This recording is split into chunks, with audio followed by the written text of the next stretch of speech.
Hello everyone, welcome back. My Glock 17 finally failed. Okay, it took about 75,000 rounds to kill it, but it finally shit the bed. I did a video on this gun this past summer. At that point, I had about 70,000 rounds on it, and I also did an accuracy test where I compared this gun, okay, at the 70,000 round mark to my Glock 19, which that had about 2,000 rounds on it, and there was a slight loss of accuracy. I mean, at the 30 yards that I was shooting at it, basically with the, I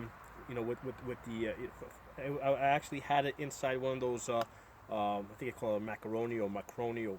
Basically, it was inside a shoe, basically like a brace. So, I was able to stabilize it on the table.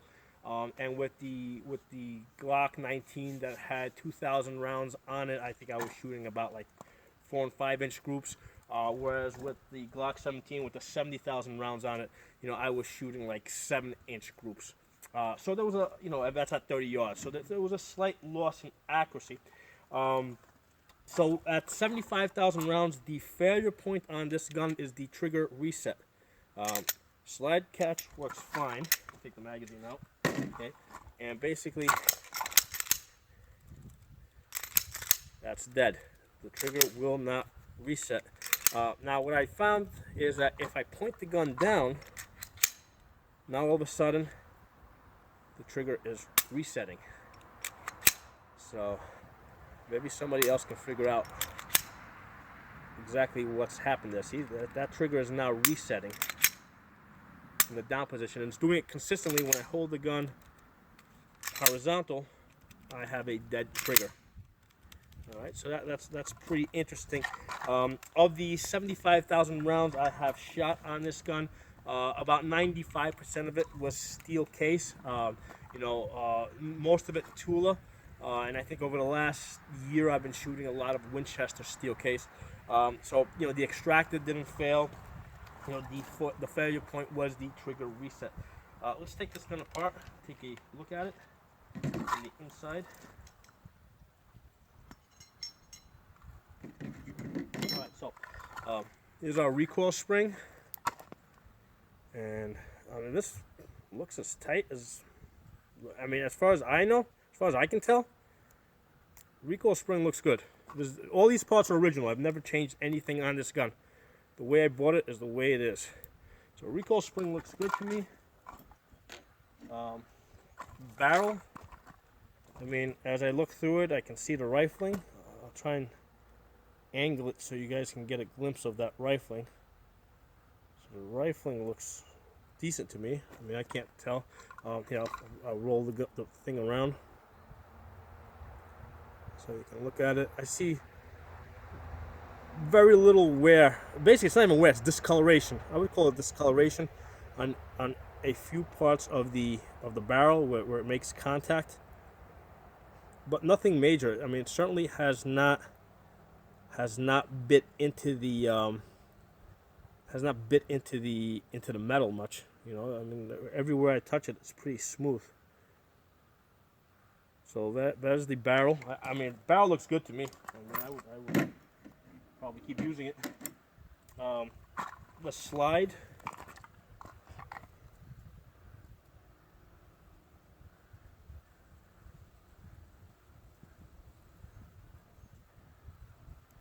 I can feel the spring in here. That spring feels fine to me.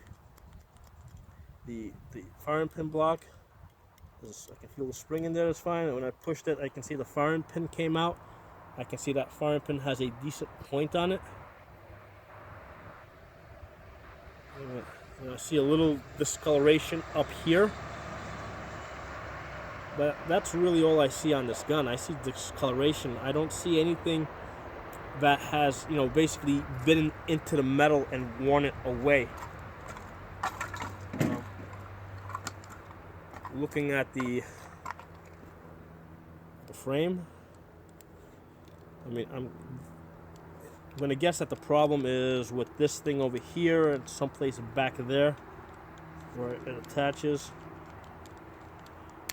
I'm working that for you guys so you can I'm not a gunsmith or an armorer or a gun mechanic, so I mean, I don't have much of an basically I'm a firearms instructor, so my interest is more in teaching people, not fixing guns. So I'm not, although that's interesting. Like if you look at that piece there, it looks like that might have a little bit of wear. That piece right there.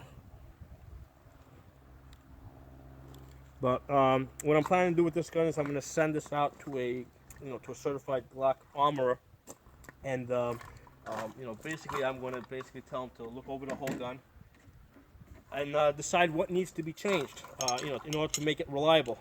I'm going to guess that even though there's probably only one part that needs to be changed or fixed, they're probably going to find a lot of wear on a lot of other parts.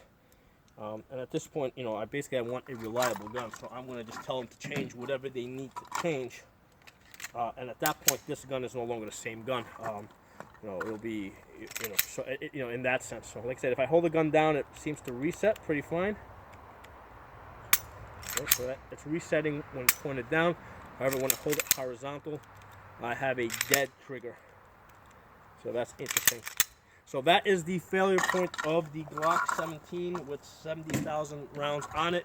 I have no complaints. I mean, I'm very happy with this gun. I specifically used this gun because I knew that it would do a lot of miles, and I'm not in the business of fixing guns. I'm in the business of training people. So, I don't want guns I don't want to use guns that I think are going to break. I want to use guns that I know can do a lot of miles. So that is why the Glock 17 is my go-to gun for training people. But yeah, post some comments. If you guys think what's wrong with it, by all means post a comment. It'd be interesting to know, and I'll tell when I do hear back from the armorer. I'll definitely make another video and let you know what parts he fixed. But talk to you guys next time.